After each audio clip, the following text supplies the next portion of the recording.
आज वैसे तो कई खबरें दिखाऊंगा, लेकिन सबसे महत्वपूर्ण दो बड़ी खबरें हैं। एआईएमआईएम के लिए हमेशा कहा जाता है कि वो बीजेपी की बी टीम है, तो क्या वाकई बी टीम है? मैं क्यों कह रहा हूं? क्योंकि एआईएमआईएम महाराष्ट्र में होने जा रहा है ना स्थानीय चुनाव, उसमें एआईएमआईएम और बीजेपी के अलायंस की बात आ गई भैया सामने जी। लेकिन उसको लेकर एआईएमआईएम ने क्या कहा है वो भी जरा सुनिएगा। जो आरोप लगाते हैं कि बीजेपी की बी टीम है एआईएमआईएम, वो पहले जाकर देख ले उनकी पार्टी ने भी। जी हां, कांग्रेस के लिए कह रहा हूं, कांग्रेस एक जगह गठबंधन करने जा रही है और पहली दफा होगा जब बीजेपी कांग्रेस एक साथ गठबंधन कर रही है। उस पर नहीं बोलेंगे B C D E F G H I J K L M N O P Q R S T U V W X Y Z. कौन सी टीम हो तुम भाई? दिखाने जा रहा हूं, ये सब मिले हुए हैं जी। क्या ये बात सच थी क्या? अभी दिखाता हूं। इसके अलावा भी और भी कई महत्वपूर्ण खबरें हैं, देखिएगा। अब सैनिकों ने, पूर्व सैनिक जो है, उन्होंने मोर्चा खोल दिया है धामी सरकार के खिलाफ। अंकिता भंडारी मामले में जिस तरीके से, मतलब पूरी तरीके से नैतिकता को खूंटी पर टांगने का काम किया जा रहा है, उसके बाद पूर्व सैनिक भी मैदान में उतर आए, उन्होंने मोर्चा खोला। और तो और इधर तो अब्दुल बदनाम है ज्यादा बच्चों के लिए, रिकॉर्ड स्थापित हुआ है। नवनीत राणा जी, बहुत बहुत बधाई आपको कि आपने लोगों को जगाया, बताया कितने बच्चे पैदा करने चाहिए। जी हां, दिखाने जा रहा हूं। नमस्कार, मैं हूं प्रांशुपाल गौतम और आप देख रहे हैं the live TV. The live TV, सच सबसे आगे। सबसे पहले शुरुआत इस खबर के साथ देखिए। बीजेपी एमआईएम, ये असदुद्दीन ओवैसी की एआईएमआईएम है, उसका अलायंस है। The most shocking news in Maharashtra politics, BJP joins hand with Owaisi's MIM, shocking development in Akot municipal corporation. Akot municipal corporation है, वहां पर बीजेपी और एमआईएम का गठबंधन हुआ। यह कहा जाने लगा कि भाई अब ये देख लो एआईएमआईएम बी टीम है, बी टीम है। हल्ला हो गया, सबने कहा भाई देख लो बीजेपी, गठबंधन बीजेपी और एमआईएम के बीच हुआ। जो भी जिसने किया भी खुल जाएगा, पोल खुलेगी, अभी आपको दिखेगा। लेकिन किया तो उसमें कहा देखो अकोट म्युनिसिपल कॉर्पोरेशन में एक साथ मिलकर लड़ रहे हैं दोनों के दोनों, ये सारी चीजें चल रही। देखिए ये भी देखिए, महाराष्ट्र के अकोला सीट पर बीजेपी एआईएमआईएम में गठबंधन, इसकी खबर आई। लोग लिखने लगे, सदर साहब ने केचुली उतार दी। नगर परिषद की सत्ता के लिए अपनी विचारधारा के विपरीत गठबंधन कर सकते हैं, वो एक प्रदेश या देश की सत्ता के लिए अपनी कौम को गिरवी रख सकते हैं। हिंदू और मुस्लिम, सिख, ईसाई, पता नहीं क्या क्या, ओवैसी बीजेपी की असलियत पहचान लें, ये तमाम बातें होने लगी। लेकिन तभी एक खबर आई। वो खबर क्या है, पहले जरा इनको सुनिए क्या कह रहे हैं। मला काही माहित नाही होतं, पण आता या घडीला असं झालेलं आहे की 11 भाजपचे होते आणि तुमचे 5 मिळून अकोटमध्ये सत्ता स्थापन। इमिजिएट माझं जे प्रभारी आहे त्यांना सांगितलं मला लिहित मध्ये तुम्ही 10 मिनिटांमध्ये पाठवा करके, मी 10 मिनिटांमध्ये आपल्याला कारवाई 200% मतलब याच्यामध्ये काही नाही। आमची राजनीती भाजपच्या विरोधातच आहे, म्हणजे याच्यामध्ये काही काय कारवाई होऊ शकते त्याच्यामध्ये? तो खबर क्या निकली, अगर किसी नेता ने बीजेपी से गठबंधन किया तो एक्शन लूंगा मैं। एआईएमआईएम नेता इम्तियाज जलील ने अकोट में हुए गठबंधन को लेकर यह कहा है। हुआ क्या कि होता है, अब पहली बार तो है नहीं, यानी ऐसे तो कांग्रेस वालों को देखना चाहिए, आपके खुद के प्रत्याशी बैठ जाते हैं। लोकसभा चुनाव में कितने ऐसे प्रत्याशी थे कांग्रेस के जिन्होंने बीजेपी को समर्थन दे दिया था, नामांकन की तारीख निकलने के बाद उसे आप धोखाधड़ी का नाम देंगे? ऐसा ही हो रहा है। दरअसल ये ओवैसी और बीजेपी का गठबंधन नहीं था, ओवैसी और मोदी, शाह, नड्डा या नए वाले नितिन नवीन के बीच का गठबंधन नहीं था। यह स्थानीय स्तर के नेताओं ने आपस में कर लिया था।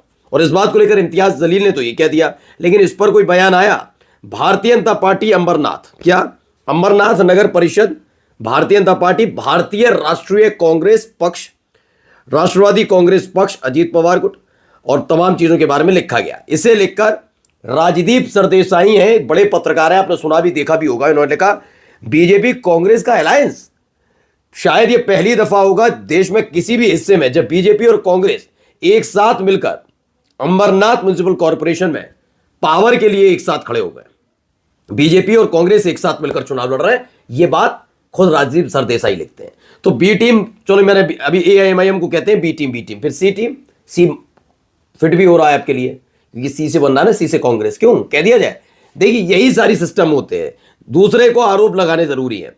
अब जरा यहां सुनिए यहां किस तरीके से प्रदर्शन हो रहा है।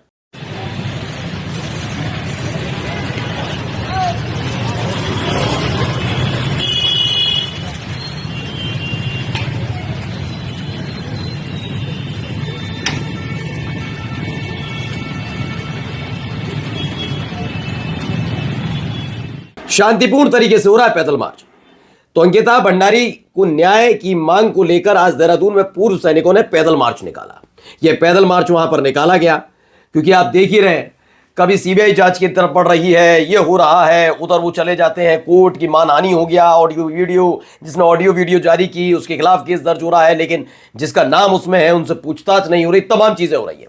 खुद बीजेपी के नेता भी इस्तीफा दर इस्तीफा दे रहे हैं। अब हालत यह है कि इनके खिलाफ भी मोर्चा खुल गया। इधर देखिए आज तक की खबर है, 19 साल का इंतजार, बेटे की चाह में हुई 10 बेटियां आखिर में ऊपर वाले ने सुन ली। क्या सुनी? इधर लिखते हैं, इधर अब्दुल तो बेकार का बदनाम है, उधर 15 बरस से खतरे में पड़े हिंदुओं को 11 बच्चे पैदा कर बचाने का काम तो संजय और सुनीता ने किया है, और हम हिंदुओं को 4 बच्चे पैदा करने की सलाह तो, अरे फालतू, ये आगे जो उन्होंने लिखा है इस शब्द को नहीं पढ़ूंगा, माफी चाहूंगा। ये देखिए, ये परिवार और तमाम बच्चे सलामत रहे, क्योंकि इस देश में एक ऐसी मनुष्य एंकर है जिसने एक महिला को 5 बच्चे होने पर हिकारत से फटकारा था। परवरदिगार ऐसी मनुष्य मानसिकता से इस परिवार की हिफाजत करे, ये उन्होंने लिखा है। ये असली तस्वीर नहीं है, मैं आपको पहले बता दूं, ये वो असली बच्चे नहीं है, और ये क्योंकि ये AI जनरेटेड पिक्चर है। 10 बेटियों के बाद पैदा हुआ बेटा, 19 साल में 11वीं बार मां बनी सुनीता। अब आइए अगली खबर, जरा यहां देखिए, ये तस्वीर दिख रही है आपको, तस्वीर देख लीजिए। तस्वीर में पहचानिए कितने अब्दुल कितने रहमान हैं। क्यों कह रहा हूं? चेकिंग के दौरान पुलिस पर गाड़ी चढ़ाने का प्रयास करने वाले 7 गौ तस्करों को गिरफ्तार किया गया। आरोपी पशु वध के लिए गोवंश ले जा रहे थे। इनके कब्जे से 6 गोवंश बरामद किए गए। गिरफ्तार आरोपी सतीश चंद्र, कन्हई पाल, शंभू यादव, राजेश यादव, सुधीर राय, अशोक और छवि राम कन्नौजिया हैं। इनके बारे में ये कहा जा रहा है। ठीक है, ये देखिए यहां पर भी हुआ, क्या हुआ यहां पर जरा सुनिए। आजमगढ़ जिले की जीरपुर कोतवाली पुलिस ने गोवंश तस्करी के मामले में बड़ी कार्रवाई करते हुए 2 अभियुक्तों को गिरफ्तार किया है। गिरफ्तार अभियुक्तों में पूरनमल यादव पुत्र प्रेमचंद यादव निवासी करमौता थाना नगरा जनपद बलिया जो वाहन स्वामी है, और दूसरा तेज प्रताप शाही उर्फ पप्पू। अब आप समझिए, तेज प्रताप शाही।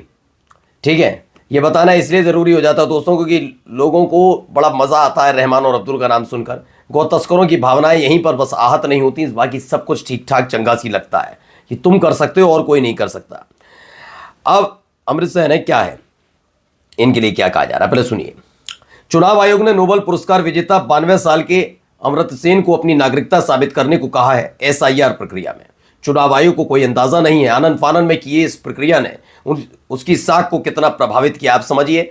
चलिए, ये भी ठीक है, बढ़िया चल रहा है चंगा सी सब चल रहा है, कर दो भाई, जिसका मर्जी उसको कर दो, सवाल को नहीं पूछेगा। ये प्रावधान है, आपको पता है। चुनाव आयोग के खिलाफ आप शिकायत नहीं कर सकते, कोई कानूनी कार्रवाई नहीं होगी चुनाव आयोग ना, वो बेड़ा कर दे आज ही, वो लोकतंत्र की ऐसी हम तैसी कर ना, कोई शिकायत नहीं। चुनाव आयोग इस समय इस देश के कानून, इस देश के संविधान, इस देश की न्याय प्रणाली से ऊपर है। ये है ज्ञानेश कुमार की ताकत, आप समझ रहे हैं।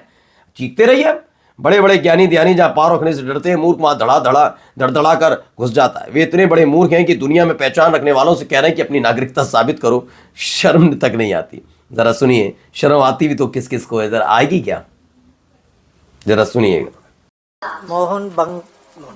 मोहन बेगन, ईस्ट बंगाल, मोहम्मदन। और ये हमारे देश के खेल मंत्री हैं।